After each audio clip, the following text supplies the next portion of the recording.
Bom dia, boa tarde, boa noite, moços e moças de todas as mocidades. Soltem o play, porque nós vamos hoje curtir um podcast muito especial sobre Senhor dos Anéis.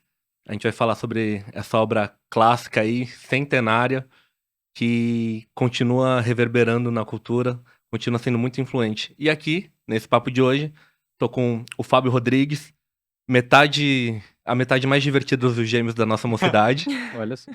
Que absurdo. Não sei se é um absurdo. É importante frisar um absurdo. E a nossa querida Mariana Nogueira volta aqui, a Mari. É. E estamos com ele, esse convidado que é muito mais que especial, dispensa apresentações na minha opinião, mas ele que é músico, integrante de uma das bandas gospel mais conhecidas hoje no Ui, Brasil. pode chamar de gospel? Pode chamar de gospel? Você que decide. Eu vou chamar. Eu, Tu é só banda- faço- eu só toco e canto. Então é banda gospel, mas você canta pra Deus, e é isso que importa. Ele que também é pastor, professor. Cara, você é podcaster, você faz muitas coisas, Gui. Eu não consigo nem seguir o roteiro direitinho aqui. Eis. Você tá com 2 podcasts agora, né? O Sim. Bananas São Radioativas, muito bom. Escutem Bananas São Radioativas. E o Contemporama. Contemporama. Eu tenho dificuldade de guardar nome, gente. Me perdoem. Ele também é diretor de arte da APECOM. E, obviamente, pra estar nesse papo hoje, ele é entusiasta de ficção científica e fantasia. Muito, Guilherme Amarino. muito. Muito prazer, gente. Valeu aí a companhia nessa conversa, que é uma conversa que eu gosto muito. E se deixar falar, a gente vai acabar isso aqui em 3 ou 4 horas, não sei. Assim por baixo. Inclusive, Talvez. a gente já tomou bronca dos produtores falando que a gente não pode passar do horário. Eu tô triste. Versão estendida esse episódio tem que ter. É. Eu acho. Realmente é uma ótima ideia. Vamos Sim. gravar 7 horas e eles só postam uma? Não, brincadeira, gente. Eu acredito que todo mundo aqui vai se esforçar pra fazer o programa caber em 1 horinha, né? Eu queria começar introduzindo um pouco a ideia que esse programa é um pouco diferente. Como a gente vai falar de um livro, eu acho que não faz muito sentido a gente trazer uma proposta de capítulo a capítulo. Sim. Então eu quero muito mais entender como que é o Senhor dos Anéis na vida de vocês. Então, pra vocês, queridos espectadores, nós não vamos esmiuçar o Senhor dos Anéis. Não temos esse tempo e acho que vocês também não teriam. Mas a gente vai trazer perspectivas dessa obra aí, como nós somos todos cristãos, entender como essa obra se relaciona com a nossa fé também. Então, a primeira pergunta que eu tenho pra trazer pra vocês é: como vocês conheceram o Senhor dos Anéis? Como o Senhor dos Anéis chegou na vida de vocês? Eu acho que a maior parte de nós foi pelos filmes, né? Pelo menos comigo foi. Eu lembro de. Na verdade, minha mãe tava grávida de mim quando meus Você lembra pastores- disso? Não, É isso que eu ia falar. Eu lembro quando a minha mãe estava. Tava grávida de mim? Eu não Fomos ao lembro. cinema. Eu chutei meu irmão. mas a minha mãe tava grávida e meu pai levou ela pra assistir As Duas Torres no cinema. Então, Olha aí. já é pré-natal o meu gosto por Senhor dos Anéis. Então, Incrível. Eu tive contato a sério com o Senhor dos Anéis. Já ainda, acho que já, talvez. No ensino médio, eu já era adolescente, assim. E, na verdade, foi quando eu fui ler, né? Eu não tinha visto nenhum dos filmes. E eu lembro de, mais nova, assim, até olhar para os livros e achar meio estranho e até desdenhar um pouquinho. Mas aí, chegando na adolescência, eu tinha um grupo de amigos que gostava muito e que recomendou, assim, vivamente. Falou, Mari, você tem que ler e tal. E foi quando eu me aventurei e passei a gostar. Legal.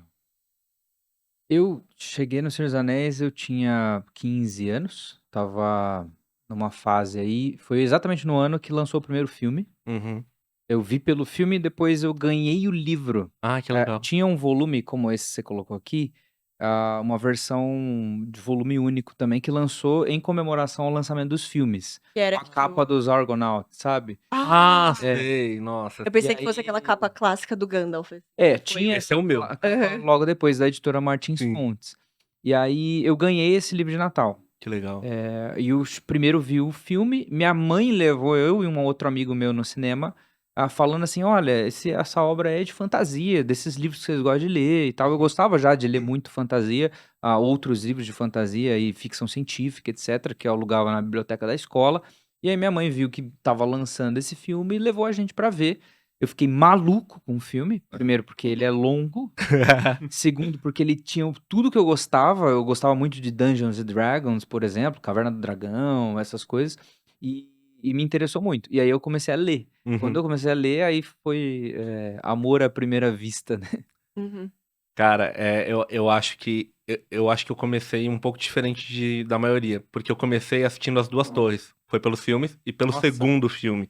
Você pegou a história no meio. É. Não, e o que é pior, já tinha tudo em VHS. Eu Tá. fui acompanhar Senhor dos Anéis não numa época em que ele lançou, apesar de eu já ser nascido. E eu assisti As Duas Torres em looping. Eu tinha esse problema, eu não conseguia, tipo, eu não queria avançar na história, entendeu? Eu assisti descompromissadamente As Duas Torres.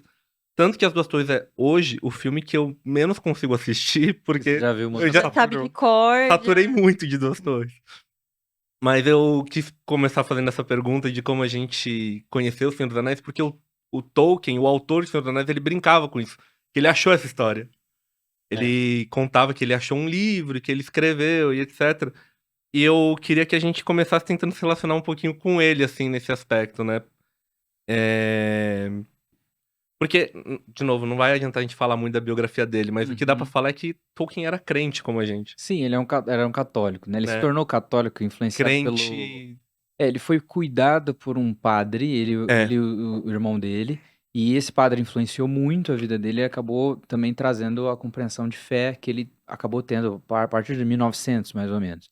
E quando o Tolkien vai estudar e etc., ele se aprofunda muito em Uhum. questões de fé e muito na área da filologia, né? Ele é um linguista e Uhum. principalmente professor de literatura clássica quando ele se forma em Oxford, né? E aí tem um monte de coisa que acontece, ele casa, etc. A gente pode até comentar coisas depois, mas Sim. é interessante você ver que o Tolkien, escritor, depois que ele lança o Hobbit, 1937, se não me engano, Acho que é. o Hobbit ele faz um sucesso assim, faz um burburinho ali na Inglaterra, e ele, então, é pedido para ele escrever um próximo livro. A editora chega para ele e fala assim: olha, escreve mais um aí, uma continuação dessa história. A gente quer mais história com hobbits. E ele tava escrevendo Silmarillion, que de Hobbit não tem Já, nada. ele volta da guerra, ele vai pra Primeira Guerra, né? Então Sim. ele volta da Batalha de Somme e ele pega tifo na guerra, ele acaba voltando em 1917 ou 1916, agora eu não me lembro, mas ele volta e ele já tava com o primeiro molde do Silmarillion, principalmente os grandes contos, né? O Beren Lúthien, a Queda de De novo. Gondolin, o próprio Filhos de Húrin, já tava meio que desenhado, principalmente o Queda de Gondolin. E o poema, o começo do poema da Beren Lúthien. E aí, depois disso, vira Silmarillion, mas ele tava querendo construir esse mundo, essa história sobre um monte Sim. de povos diferentes, elfos, anãos, na Anão. tradução nova, é importante falar Vou isso. defender essa tradução. Então. E coisas mitológicas, e Aham. passado muito antigo e tal. E ele escreve e coloca o Hobbits no meio, e tem o conto do Hobbit, né? Uhum. Que é o que ele de fato publicou e que criou o interesse da editora. E a editora fala assim: escreve mais um livro. Cara, ele demorou significativamente para publicar, porque O Senhor dos Anéis, A Sociedade do Anel e o Duas Torres, eles lançam em 1954. Sim. Então pensa, de 37 a 54 tem um tempinho aí. Nossa, Ele demorou para é escrever. um baita chão. E ele deu uma enrolada, porque você vai lendo o Sociedade do Anel, começa de fato com o aniversário do Bilbo e do Frodo, que aliás é hoje, esse dia da gravação, Uhum. 22 de setembro.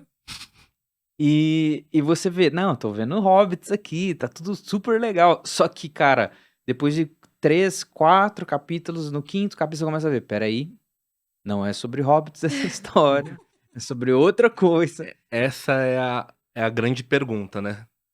Na perspectiva. Eu vou aproveitar e já jogar. Na perspectiva de vocês, qual é o tema de Senhor dos Anéis? Sobre o que fala Senhor dos Anéis? Olha, Muitos temas, né? Eu acho que logo de cara já tem um grande tema, mas tem muitos temas envolvidos, né? Eu acho que eu não vou analisar muito a fundo, mas na minha cabeça é bem contra o mal e Uhum. uma história de redenção, né? De Uhum. luta contra, enfim, o mal. Eu não consigo não associar a questão do poder, né? E da influência que isso tem Em especial se a gente for considerar, e é lógico, não quero reduzir aqui a obra do Tolkien à experiência pessoal dele, mas Nem ele dá. tinha acabado de sair de É. uma experiência que foi muito traumática, não só pela doença, mas porque a guerra é o que é, né? Sim. E E acaba sendo isso, né? Talvez uma luta do bem contra o mal, porque o cara que tá mandando a guerra, ele tem uma visão Sim. e ele acredita que ele é o bem e o outro é o mal. Pode ser uma questão de poder, domínio de territórios, mas não só do ponto de vista do domínio do territorial, domínio assim, pelo domínio. mas da influência que a própria influência tem sobre Sim. a gente, sabe? Sim. Então, quando a gente olha pra questão. Corrupção. Exato, quando a gente olha pra questão dos anéis e da influência que eles tinham sobre quem Cada era o povo. portador, né? E ao mesmo tempo, né? Como a influência que cada localidade tem sobre o grupo que vive ali, né? E, enfim, eu acho que essa questão do poder tá sempre muito, muito presente. Não Uhum. só do ponto de vista de governo ou de domínio de um determinado território, mas desse ponto de vista de como a gente tem que ter cuidado, né? Com essa corrupção que é tão terrível, mas ao Uhum. mesmo tempo como ele traz esse aspecto que o Fábio falou, que é esse lado Redentivo. redentivo, né? Como existe ali uma luz, existe ali uma esperança. Nas palavras do Tolkien, em algumas cartas, você Uhum. pesca um pouco as motivações. Isso aqui é muito claro do que a Mari falou. Sim. Eu definiria da seguinte maneira: O Senhor dos Anéis ele trata sobre a providência do bem Uhum.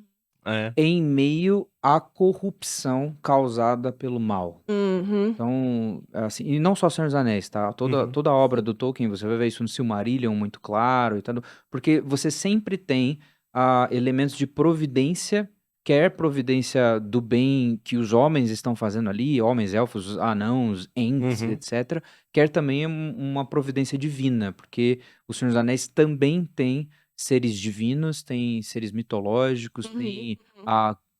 entidades e pessoas Agindo agindo ativamente. para além da história e Sim. que você, embora não as veja, elas não falam, elas não têm ali uma ação própria na história, Uhum. mas você percebe que existe um fio condutor da história causado pela essa providência, sabe? Uhum. É muito nítido isso no final do Senhor dos Anéis, no Retorno do Rei, quando aparecem as águias, quando você vê o discorrer da história. Lembrem-se, não é Frodo que destrói o anel.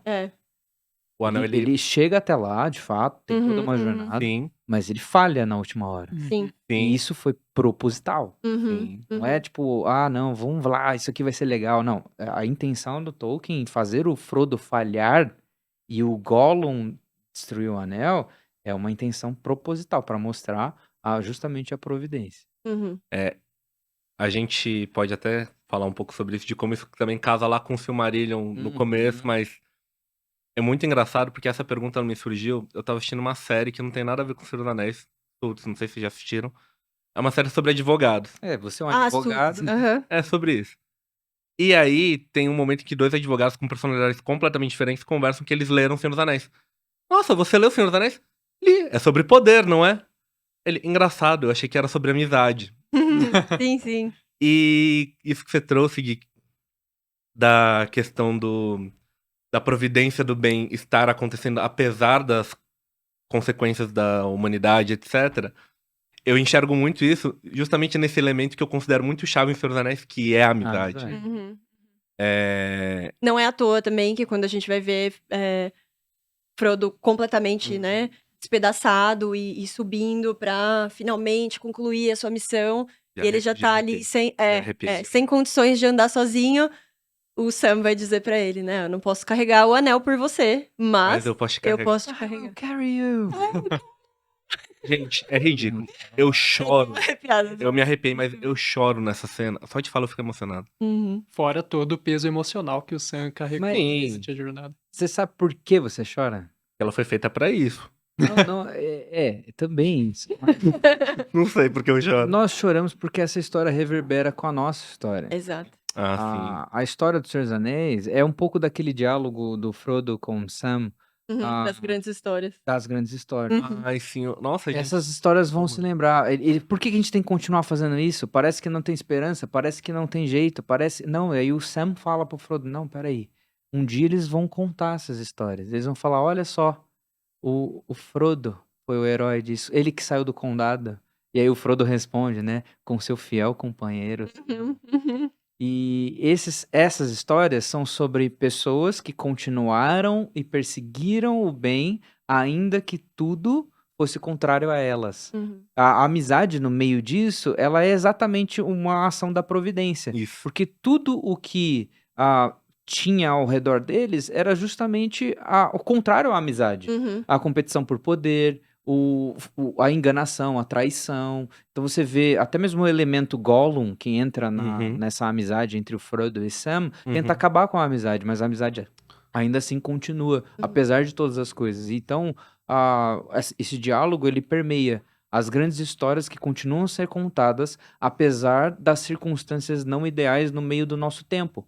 E essas grandes histórias reverberam por causa de algo que a gente estava conversando antes, Uhum. que é a palavra que você falou, que o Tolkien usa, não no Senhor dos Anéis, ele usa para explicar o que é uma grande história, que é eucatástrofe. Uhum. Existe uma eucatástrofe nítida nessa história. Uhum. Uma virada de mesa, um desespero total por algo estar dando errado. Uhum. Não sei se vocês lembram nos filmes, quando eu acho que é no O Retorno do Rei, logo quando você tem o rei bruxo saindo para o exército, aí tem aquela luz que sai Sim.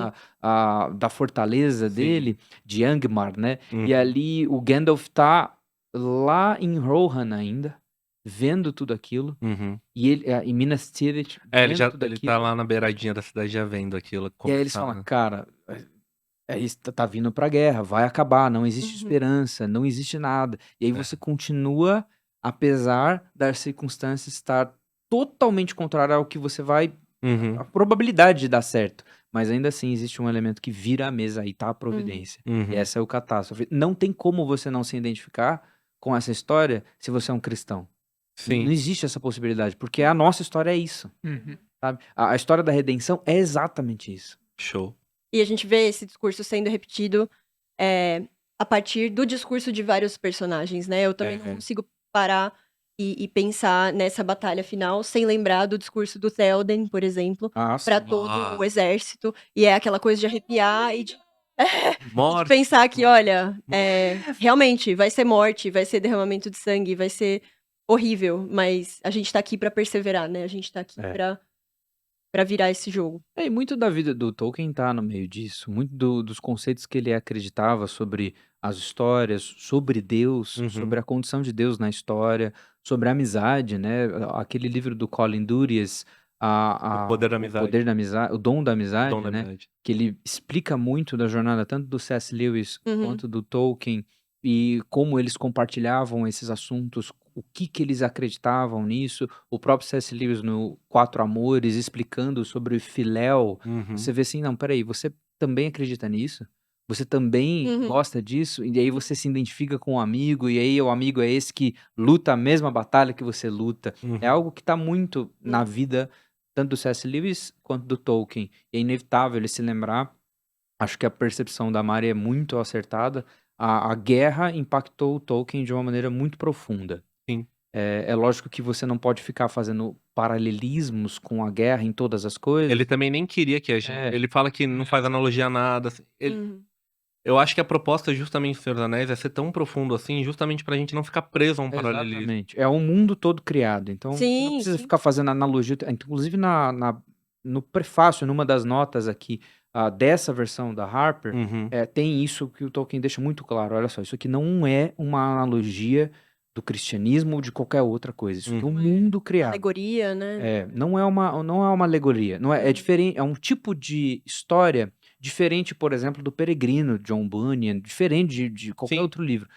Mas a cosmovisão cristã, Exato. a forma dele entender o mundo, a forma dele entender virtude, a forma dele entender o mal e o bem, a forma dele entender Deus está ali impressa em todos os capítulos, em todos os diálogos e nos personagens. Porque é uma extensão de quem ele era na sua plenitude enquanto pessoa. Então, assim, eu acho que o Tolkien, ele é muito mestre em ter feito como ele fez, justamente porque Geralmente, eu não sei vocês, mas quando eu vou narrar alguma coisa, quando eu penso em contar uma história, criar uma história pra uma criança, eu narro numa perspectiva muito superficial de alguma coisa, porque eu não tenho a criatividade que ele tinha.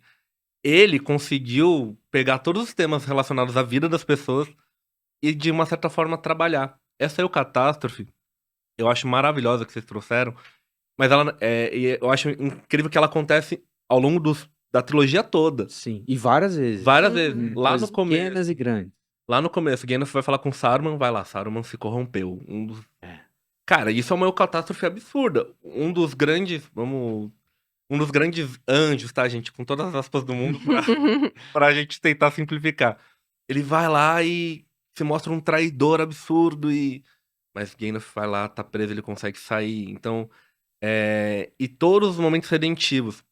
Você falou da queda quando o Frodo, ele falha Uhum. É incrível como todos os grandes personagens eles tiveram seus momentos de queda. Sim. O do Gandalf é emblemático, ele lutando com com o Balrog. É literalmente uma É queda. literalmente uma queda. Então, o do Aragorn, ele tem ali suas questões, ele desce as sendas dos mortos. Enfim, gente, dá pra gente falar sobre isso por muito tempo. Mas eu gostei muito que você falou a grande verdade. Nossa vida tem uma eucatástrofe com uma solução absurda. Eu acho que é por isso que a gente se relaciona tanto com o Senhor dos Anéis. Se você é crente e você não lê o Senhor dos Anéis, cara, é a oportunidade de ouro. Faça isso com a sua vida. Eu tô evangelizando com o Senhor dos Anéis. E é Mas interessante que é uma história que transcende o cristianismo. transcende. Que dá pra você observar a presença fiel na cultura de um cristão que foi excelente no que ele fazia. Então, Tolkien, além de ser, tipo, um cara que, por exemplo, ajudou o New English Dictionary. Ele Uhum, ajudou nos verbetes do dicionário uhum. da língua inglesa, porque era a especialidade dele. Um cara que deu aula de literatura clássica, um Foi cara... basicamente um Adão, assim, né? É, Ele é um cara monstro, assim, na área sim. dele. E ele, sabendo todas essas coisas, ajudou em muitas áreas. E ele, como cristão, produziu também cultura. E uma cultura que a gente tá quase 70 anos dessa obra. 2024 vai fazer 70 anos do Uhum. Sociedade do Anel. Uhum. Cara, e cristãos e não cristãos gostam disso. E a despeito de você gostar de tatuagem ou não, etc., é nítido quando você vê na rua, você vai na rua, assim, você vai nesses Comic Con da vida, etc., batata. 6 entre 10 pessoas vão ter alguma tatuagem de Senhor dos Anéis. Uhum. E se não tiver em élfico, tá Alguma na outra língua coisa. nânica. Uhum. Isso é outra coisa maravilhosa que vale pontuar.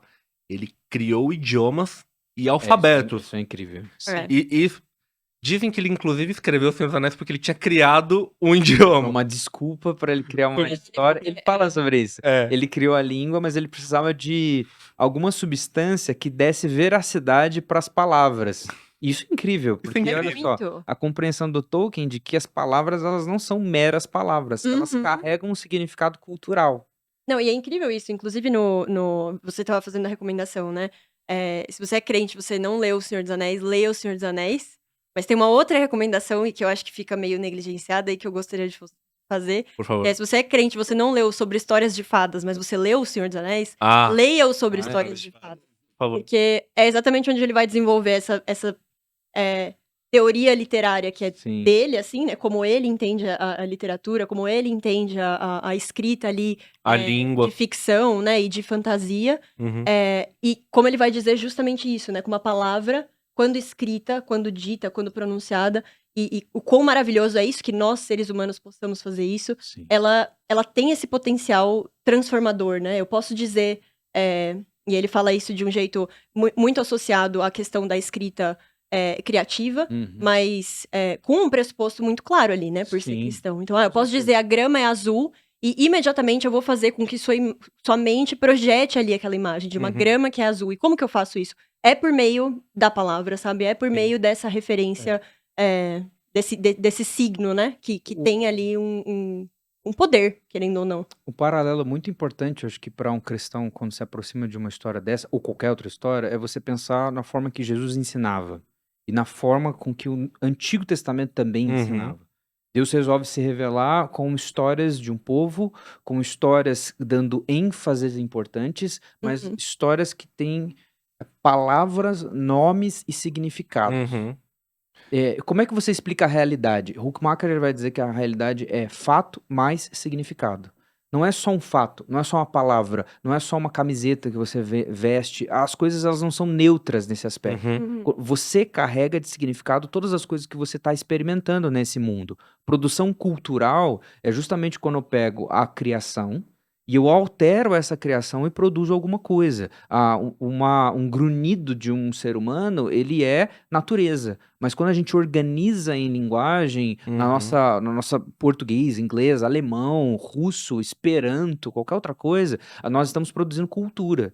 Quando a gente pega o Tietê e ele era todo curvo e agora ele é reto, isso é uma produção cultural. E esse impacto pode ser positivo ou negativo. Ele pode ser fruto da queda, ou então ele pode ter a compreensão de quem é Deus, de quem eu sou e de que eu estou representando aqui Deus nesse mundo e tendo uma presença fiel de Deus. Então, o cristão ele tem uma outra compreensão das coisas. Se a gente se aproxima de uma história dessa, é inevitável que você dê importância às palavras, porque a gente aprendeu a dar importância às palavras quando Jesus estava contando as parábolas dele. E ensinando para nós não apenas sobre uma dimensão espiritual da coisa, mas sobre a dimensão total da vida diante de Deus.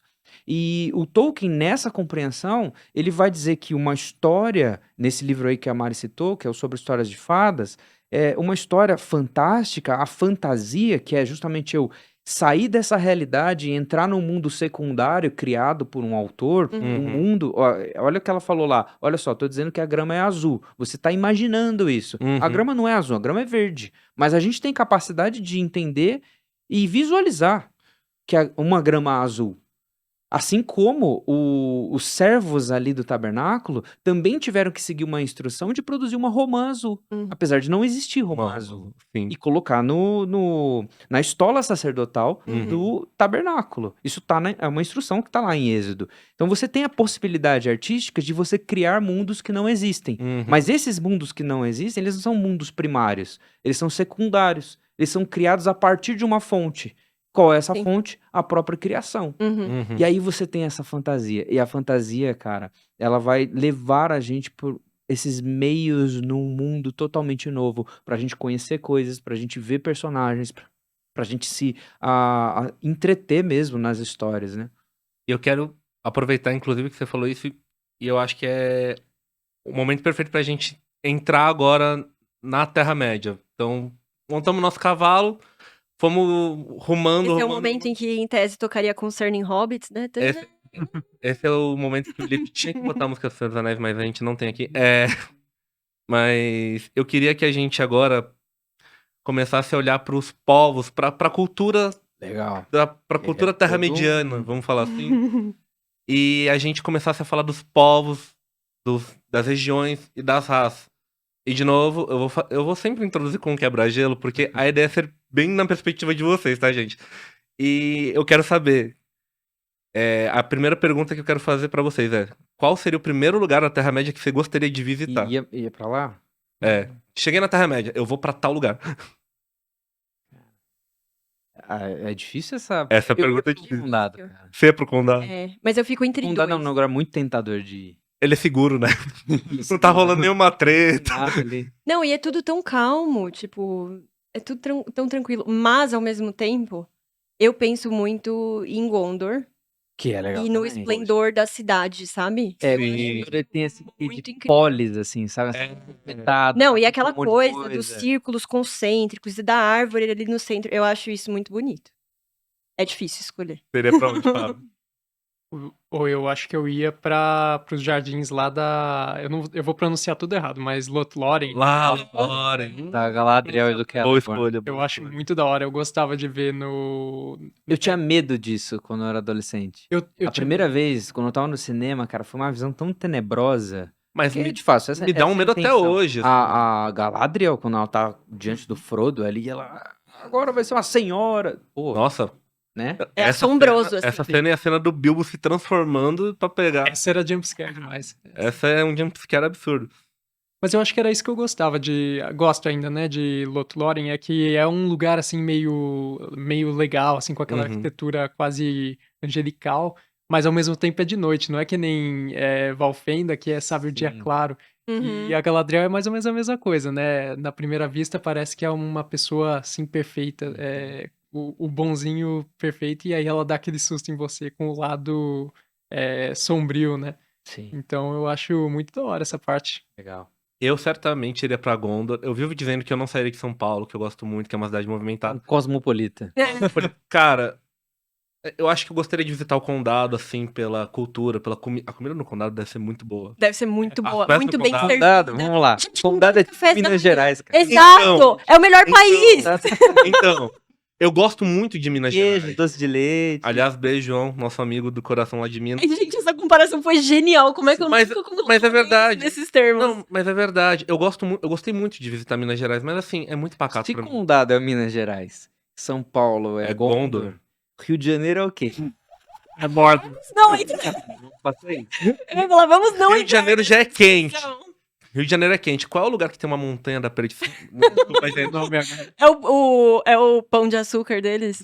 Ou é o Redentor? perdição. Irmãos Agora, Irmãos Carioca. fala. brincadeira. Irmãos Ó, Carioca. gente, eu brincadeira. queria dizer que eu não falei nada. Me cancele. Não, ele só Capítulo sugeriu. do livro. Não, mas você só trouxe a ideia, né, Gui? É que eu trabalho com alguns cariocas. O Bernardo não falou pra você, tá tudo bem. Pastor Vinícius, nosso pastor aqui, que veio lá do Rio, é brincadeira, tá? Por favor, não proíba o Senhor dos Anéis na Editora Ezion. Essa pergunta, ela já denota um pouco da nossa personalidade, acho que vocês perceberam. Tipo, eu vou pra Gondor, vocês vão pro Condado. E aí eu pergunto, né? Que eu acho que a pergunta vai estar atrelada. E vocês vão saber o porquê a pergunta tá atrelada. E qual é o povo, assim, de Senhor dos Anéis que vocês mais se identificam? Os anões são teimosos, os elfos... Eu acho que o Gui é um elfo que é mais artístico, não sei. Eles É um- são bons nisso. Um hobbit que é mais tranquilão, um humano que é treteiro. Quem se aproxima mais do bardo, o hobbit ou o elfo? Ótima pergunta. Ótima pergunta. Os elfos, eles têm as canções deles, né? Mas eu acho, É. acho que os elfos são muito sérios pra serem bardos. Eu acho que eles têm essa pegada. Tanto que quando tá rolando lá o funeral do Gandalf, tipo. O Sam para, nossa, que música triste. Aposto que nem tá falando dos fogos de artifício do Gandalf. Então tem essa pegada, assim. Acho que o elfo é Eu mais. acho que os elfos são muito sérios pra serem bardos. Solenes, né? É. Uhum. Os hobbits acho que seriam mais festivos. A festa dos hobbits é um negócio incrível, assim. Sim. Os hobbits são um povo mais hospitaleiro, assim. Eu sinto isso também. Eu acho que o primeiro lugar que eu iria então seria o Condado, pra ninguém me expulsar da Terra-média. Aí depois eu iria pra Gondor. O negócio é ir pra Nova Zelândia e visitar um por um os pontos. Vai muito lá, né? É a viagem dos sonhos, visitando um por um os lugares onde gravou pra se sentir lá. Pra se sentir lá. Eu pergunto isso porque, assim, é muito nítido que o povo se relaciona muito com o seu ambiente no Sim, Senhor dos Anéis. completamente. Acho que foi uma outra preocupação muito grande do Tolkien na hora de construir o universo dele, de tornar até um tanto quanto mais crível. Ele descreve que os anões são como as rochas que ficam embaixo das montanhas. Sim. E os elfos, eles refletem a beleza da natureza, né? Então, eu pergunto mais isso, assim, porque eu acho que isso também me reflete uma pergunta que eu quero fazer pra vocês. Vocês são parecidos com o lar de vocês? Com lar? Com a casa de vocês? E essa pergunta, ela tem um caráter duplo. Eu já ia perguntar qual casa. A sua casa, assim, você é muito afeiçoado ao seu ambiente, ao seu lar, à sua casa. E você também é muito afeiçoado ao seu lar celestial. Tipo, você transmite os valores ali. Eu acho que essa é uma... Não sei se é uma provocação intencional do Tolkien. Uhum. Talvez seja a única coisa que ele não tenha pensado. Não, mentira. Talvez ele tenha pensado em outra coisa. Mas eu quero que vocês reflitam. Reflitam aí em casa também. Deixem nos comentários. É uma questão interessante, né? Porque você se torna mais parecido com o teu lar. E a tua esperança de lar também vai moldando o teu coração. Uhum. Aquilo que você espera que o seu lar se torne, ou aquilo que você está construindo sobre o seu lar. Por exemplo, os hobbits são muito protecionistas. Uhum. Principalmente os hobbits do condado, né? Os Uhum. hobbits do condado, eles não são os únicos hobbits. Ele tem Sim. hobbits em vários outros lugares. Sim. Brandenburg, por exemplo. Inclusive o Frodo compra uma casa lá depois Na que ele terra, sai e tal. Então, os hobbits da Terra dos Books, eles são diferentes dos hobbits do Condado. Eles têm, no Condado ali, uma segurança muito grande. Então, eles são mais protecionistas, eles são mais caseiros, etc. Os da Terra dos Books, eles já são mais, assim, comerciantes, vão se relacionar com os humanos que estão ali em Bree, por exemplo, e tudo mais. Já os elfos... É engraçado que os elfos no Senhor dos Anéis, eles têm uma outra característica bem diferente dos elfos do Silmarillion. Porque eles já estão indo embora. É Sim. Os verdade. elfos, Sim. eles já estão indo para os Portos Cinzentos. Eles estão indo embora da Terra-média para as Terras Imortais, para Valinor. Então eles são... Eles são mais estão indo de saudosistas, volta assim, para né? casa. Uhum. Eles estão Sim. indo embora. Enquanto o mundo ali, pra eles, está acabando, o tempo deles está acabando, por isso que eles são muito sérios. Por isso que Melancólico. Elrond é bem melancólico. É verdade. Super, parece que tá acabando o tempo dele ali. Mas, assim, até apático, sabe? Porque eles estão indo embora. Ele já passou o tempo deles, sabe? Os homens aí, eles estão sentindo a angústia, né? Porque eles estão vivendo em guerra. Os anões também estão se escondendo e tal. Mas é interessante você ver essa questão do lar na perspectiva dos elfos. Porque os elfos, eles sonham em ir para um lar prometido para eles, que é até as terras de Valinor, né? Sim. E da mesma maneira... Fala. Não, é que eu ia falar que na mesma linha, a gente vê no livro, não tem tantas referências assim, mas sobre o Silmarillion das árvores, né? Que tinham as duas árvores que iluminavam o mundo. Sim. E os elfos. Therion e Laurelin. Isso. E os... Não, o cara sabe... Eu tô muito feliz de estar conversando Gente, com o ele leu Guilherme. todos os volumes de História da Terra-média, assim. Ele foi muito mais fundo do que Você vocês leu podem antes de imaginar. traduzir, porque agora tá sendo traduzido. Sim. Eu fiz só Sim. um chute, eu nem Eu sabia fiz dessa informação. Nossa, Guilherme. anos colecionando até completar. Nossa, Guilherme, eu tô muito feliz que você tá aqui hoje. O destino tá muito animado. Você não tem noção, eu quero explodir. Mas aí os elfos que viram a luz dessas árvores ficavam com a luz das árvores nos olhos, né? Sim. Os outros elfos percebiam, as outras pessoas percebiam. E eu acho que isso tem muito a ver com a nossa jornada enquanto cristão, né? A gente viu a glória da salvação, a gente teve a nossa vida restaurada. E é importante isso transparecer nas nossas vidas e na nossa caminhada aqui na Terra. E o que eu ia dizer tinha a ver com isso e tinha a ver também com o próprio apego dos hobbits à terra deles, assim, né? Então, pegando o exemplo do Frodo, por exemplo, que via toda aquela decadência e via todo o problema que estava chegando ao condado já, que era essa terra até preterida, num certo sentido, né? Porque ficava ali às margens de tudo e era vista meio como calma demais, e como tranquila demais, e pra que nos importarmos com isso, né? E aí, de repente, todos os problemas e conflitos chegando ali, e ele aflito por perder a paz que ele tinha naquele lar terreno e caído. E é muito engraçado isso, porque quando a gente olha pra nossa experiência, muitas vezes a gente tem...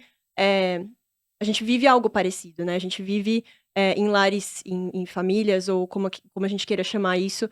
Até olhando para as nossas cidades mesmo, né? Olhando pro nosso contexto aqui em São Paulo.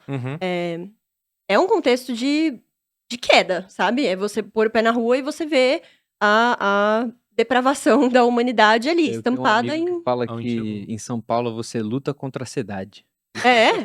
E a cidade luta contra você, assim. Sim. É uma coisa, é uma relação ali muito, muito conflituosa mesmo, né? E como a gente vive isso, mas ao mesmo tempo, como ele tem, né? E aí, de novo, né? A importância da gente ter os amigos na caminhada.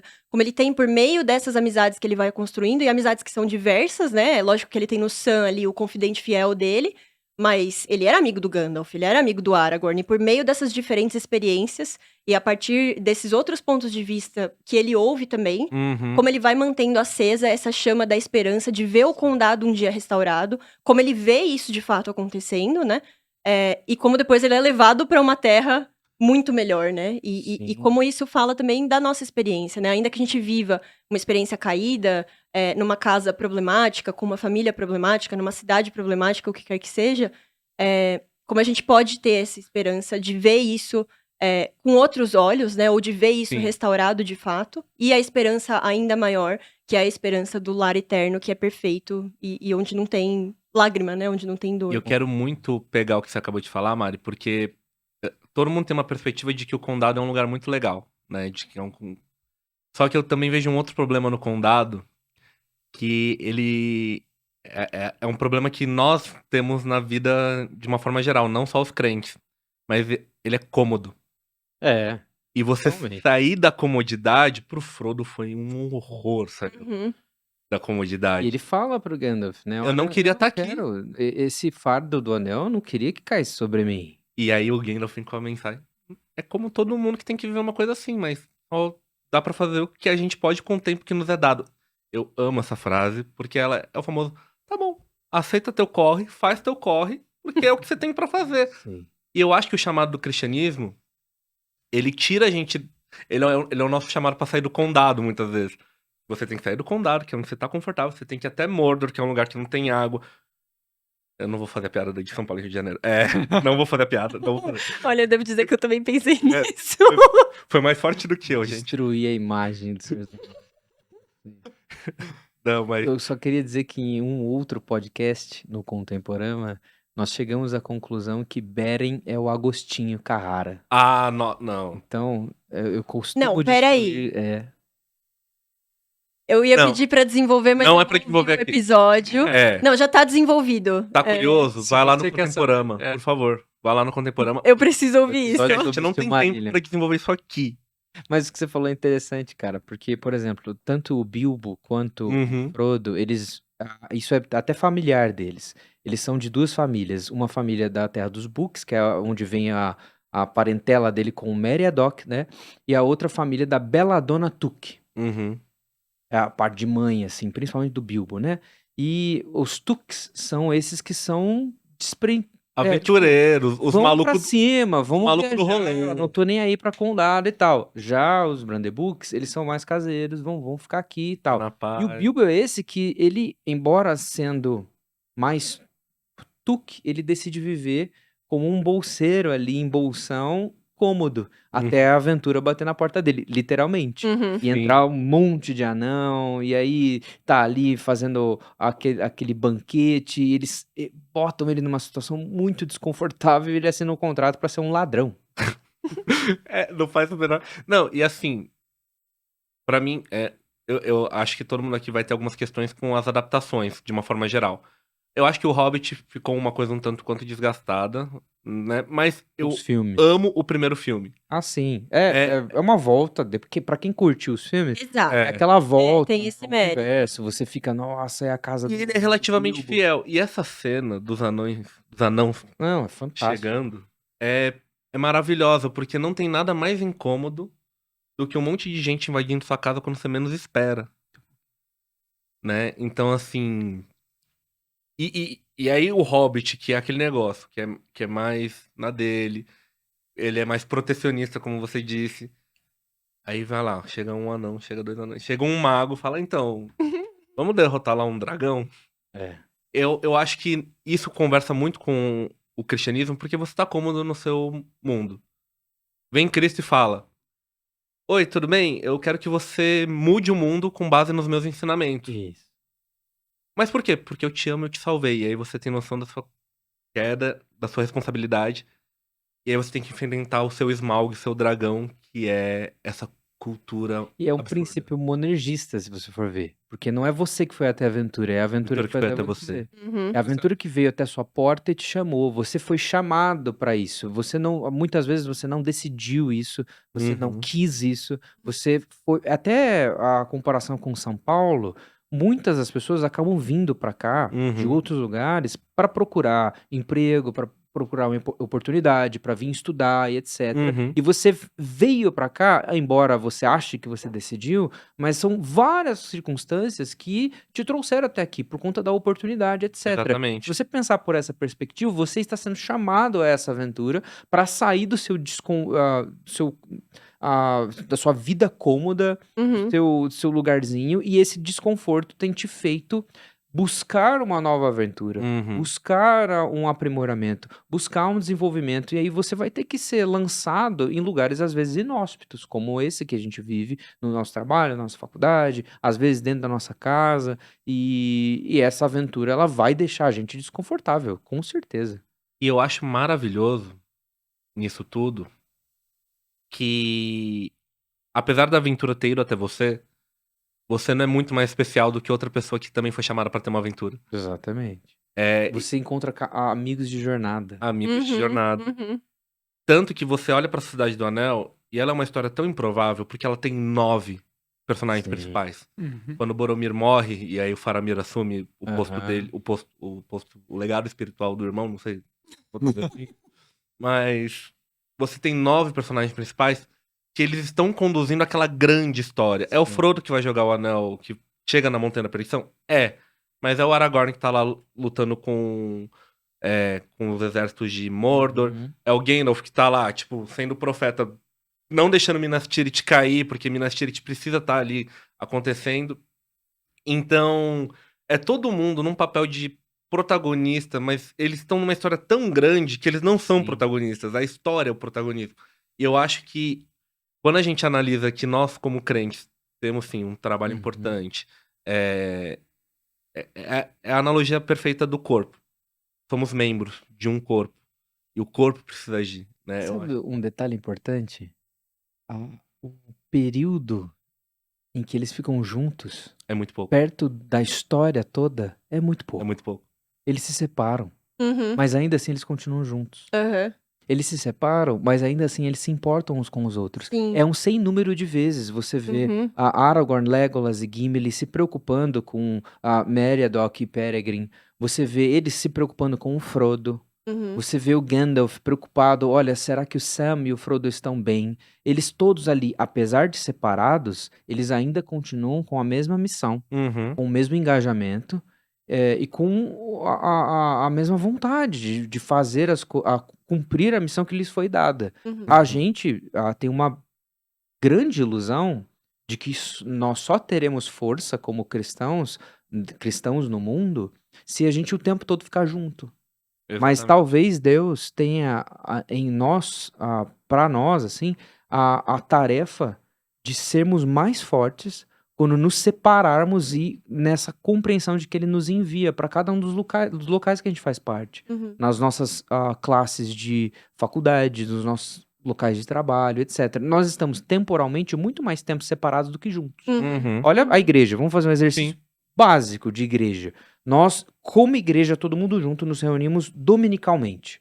Os outros dias da semana, mesmo a gente se encontrando pequenos grupos, cultos durante a semana, etc., estamos mais tempo separados.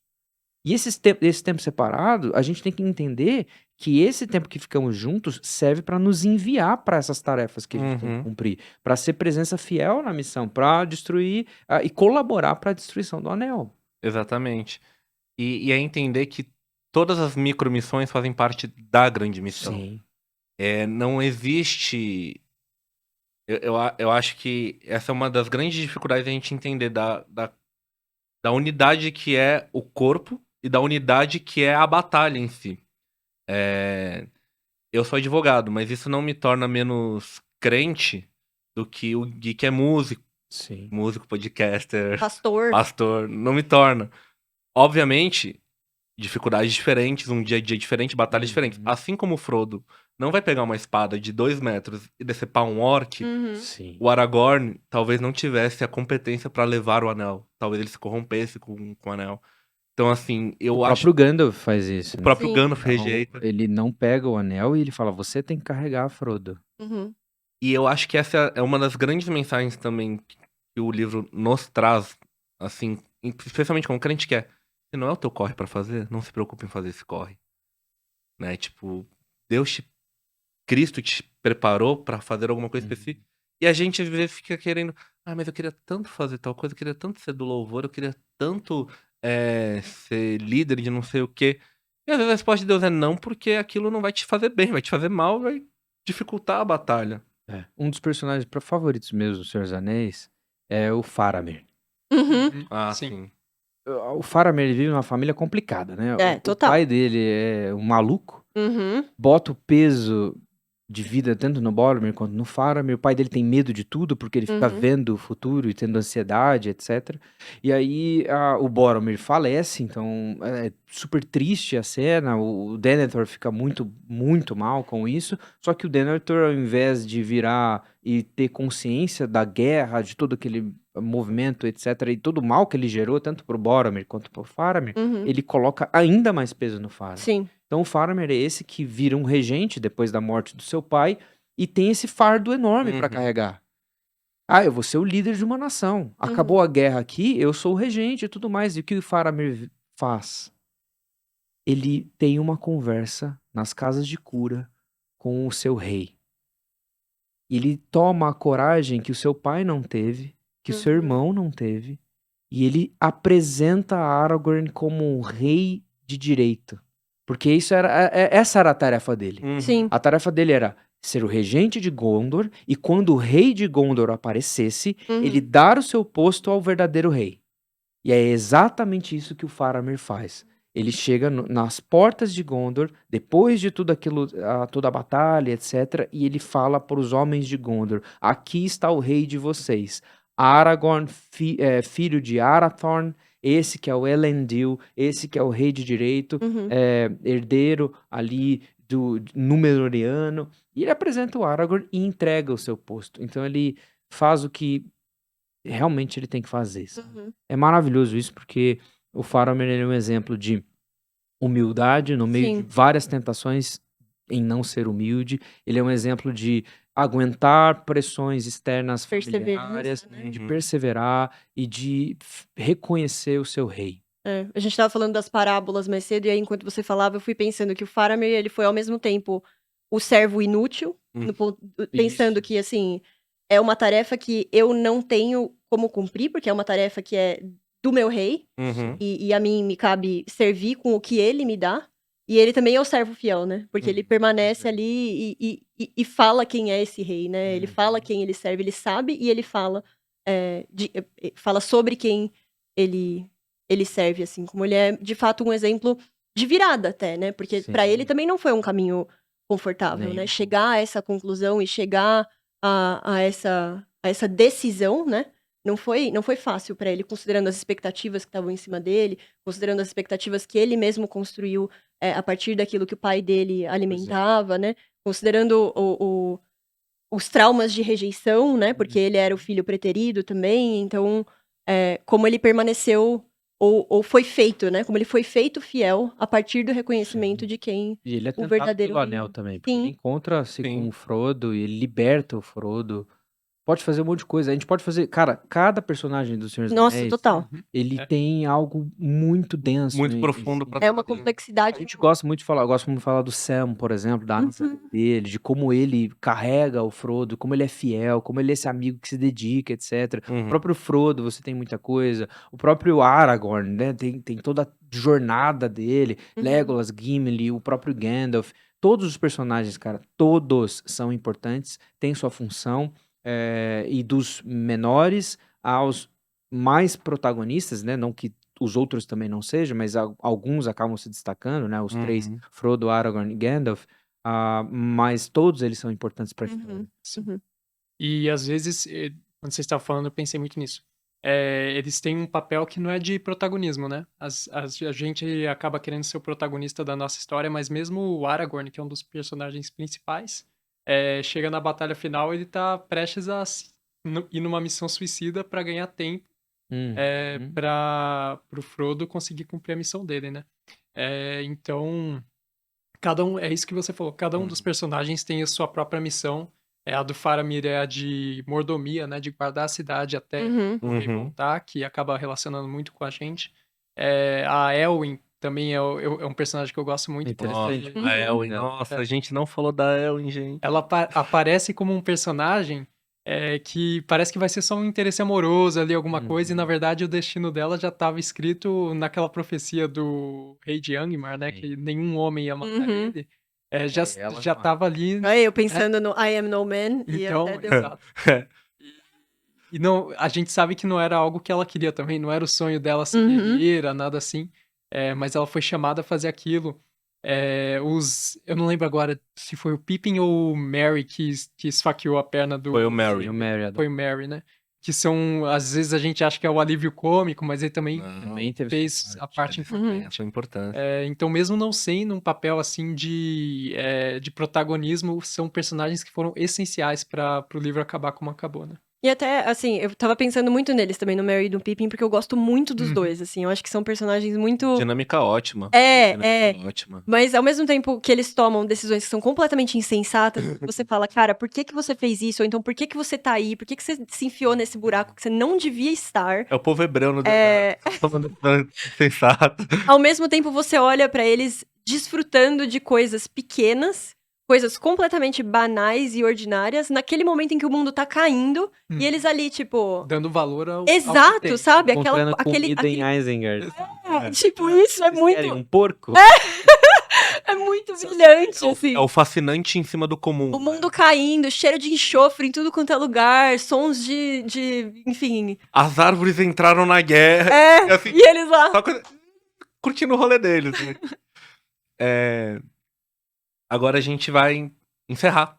Infelizmente, a gente tem um tempo muito O curto. papo. Uau! A gente tinha falado Boa, que né? Senhor dos Inclusive, Anéis dá muito papo. se vocês Dá quiserem muito. um segundo episódio, um terceiro episódio de Senhor dos Anéis, dá pra gente fazer numa nice, galera. Com outras pessoas, com as mesmas pessoas a gente quer. Mas é só pedir aí. Mas eu queria encerrar fazendo uma pergunta que eu acho que eu já sei a resposta de todo mundo. Que eu acho que é uma pergunta muito simples. São duas, na verdade, em uma.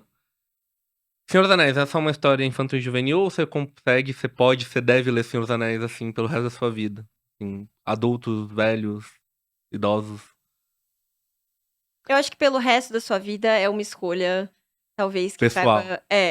Tipo, pensando... Tipo, reler. Não posso sair, não consigo sair da minha personagem de formadora de leitores. Não, com certeza. Mas eu acho que vai muito do gosto, enfim, de Sim. cada um. Mas se é uma obra que eu recomendaria pra qualquer pessoa, assim... De qualquer idade. Em diferentes idades, não só pra jovens, não só pra adolescentes, que é o momento em que eu tive contato e que desfrutei, que consegui entender. Sim. Super, super. Porque eu acho que é isso, o que o Gui trouxe, essa questão da complexidade dos personagens Uhum. e os exemplos de convivência que a gente tem ali. É uma história muito bonita, não dá pra dizer que não é uma história bonita. É uma história muito bonita, mas é muito mais do que uma história bonita. Sim. Então, pra quem tem interesse por fantasia, pra quem gosta de ficção de maneira geral, eu acho que é super recomendável, quer você tenha 15, quer você tenha 45, quer você tenha 65, vale a pena demais. Você recomendaria Senhor dos Anéis pro seu tataravô, Fábio? Eu acho que sim, porque eu tenho uma visão de que não tem, assim, obra infantil, obra adulta, obra... Eu acho que cada Essa era a pessoa... perspectiva do próprio Tolkien. Uhum. Cada pessoa lê e percebe alguma coisa, sabe? Quando você Uhum. é muito pequeno, você lê Senhor dos Anéis, você vai gostar do Legolas, do Gandalf. Ou alguém vai ler pra você, né? E isso Exato. também é uma experiência de leitura que é muito, muito relevante. Uhum. E você vai interpretar de um jeito. Quando você for... Se você tiver em uma outra fase da vida, você vai ler, você vai interpretar de outro. Às vezes é a mesma pessoa lendo, Uhum. em tempos diferentes, vai ver uma coisa diferente. Então, eu acho que pode ler, é bem legal, é um livro muito bom. Tataravó leia Senhor dos Anéis. Exato. O Christopher Lee, que é o ator que fez o Saruman, Um colosso. eu fui muito influenciado por ele, porque ele, na idade que ele tinha, quando ele estava fazendo O Senhor dos Anéis, já era uma idade avançada, ele compartilhou que ele lia O Senhor dos Anéis todo ano. Uhum. E aí, há quase 10 anos, eu comecei a fazer isso. E a percepção que você tem, é lógico que tem um ano que você lê um pouco mais rápido, tem outro ano que você aproveita mais, mas a capacidade de você visualizar essa história e aprofundá-la na história, né? Uhum. Acaba até mesmo, a gente às vezes não pensa nisso, né? Mas acaba até mesmo influenciando o meu gosto, que já naturalmente tem que ser maior do que todas as histórias, Uhum. pela própria história bíblica. Uhum. De você se aprimorar na leitura de um texto. Sim. Não tô falando só do Senhor dos Anéis, mas eu tô falando de você ter gosto por leitura mesmo. Sim. Pra mim, pessoalmente, o Senhor dos Anéis, ele me desenvolve como leitor. Uhum. Me desenvolve como alguém que vai ler livros e ler melhor a cada ano. E aprimorar mais essa leitura mais analítica, né? Do que essa leitura mais superficial. Então, pra mim, O Senhor dos Anéis, ele tem esse valor. É lógico que eu Uhum. gosto da história, é lógico que eu sou super impactado, a gente vira um nerdola do negócio, é óbvio isso. A gente Ninguém começa vai a falar em outra esconder isso. língua. Mas é isso, acho que a contribuição não só do Senhor dos Anéis como literatura, mas de qualquer tipo de literatura, é que você acaba melhorando como leitor. E nós, cristãos, somos o povo do livro. Se a Uhum. gente não sabe ler, Uhum. nós estamos perdendo o conteúdo da própria palavra de Deus. Se você não se desenvolve como leitor, talvez as grandes histórias do Antigo Testamento, talvez os ensinamentos do apóstolo Paulo, talvez o Uhum. livro do Apocalipse e todos os outros pormenores na Escritura Sagrada, você está perdendo material. Você está perdendo como leitor e, consequentemente, a tua fé tem um impacto nisso. Eu acho muito rápido, Jus, mas enquanto o Gui Tranquilo. falava, me ocorreu que uma outra virtude, eu acho, do Senhor dos Anéis é mostrar pra gente o valor, a beleza e o quão importante é o desenvolvimento de uma grande narrativa, Isso. né? Uhum. Eu acho que quando a gente tá Legal. lendo O Senhor dos Anéis, a gente não consegue se apegar a um personagem, porque se a gente faz isso, a gente tá sendo injusto com a história, a gente tá sendo injusto com o próprio personagem, e a gente não tá desfrutando da história ou vendo como ela se desenvolve a partir de um ponto de vista distanciado, que é o que o Tolkien propõe, né? Quando ele faz aquela fragmentação e ele vai mostrando o que está acontecendo em cada ponto, ele constrói essa grande narrativa que excede a vida e o conflito e o Uhum. problema e a dificuldade de um personagem só. E se a nossa vida não é isso, eu não sei o que ela é, né? Porque a gente tá dentro de uma grande narrativa e Exatamente. não diz respeito a nós mesmos, né? E como o Senhor dos Anéis exemplifica isso de forma primorosa, assim. Gente, Legal. infelizmente, não temos mais tempo. Mas quero agradecer muito a presença de todos, muito mesmo. E muito obrigado por ter vindo. Valeu, Por favor, obrigado a você. volte. Vocês, Mocidade de Pinheiro, são muito queridos por nós. Ah, Oh, Muito. A eu igreja é fico muito querida. constrangido. Aí fica um recíproca é abraço verdadeira. Verdadeiro. nosso, um abraço da igreja de Alphaville. Tamo aí. Eu vou visitar a igreja de Alphaville. Piada interna, gente. Mas, brincadeiras à parte, foi um episódio maravilhoso. Quero agradecer a todos que assistiram até agora. Por favor, sigam as nossas redes sociais, @Mocidade Pinheiros. Acompanha lá todas as programações da Mocidade. @MP3 Podcast, a gente não tem ainda. A gente vai ter, eu tô profetizando. Profetizando. Siga também a IPPTV e a IP Pinheiros lá no Instagram, por favor, gente. Muito obrigado. Até a próxima.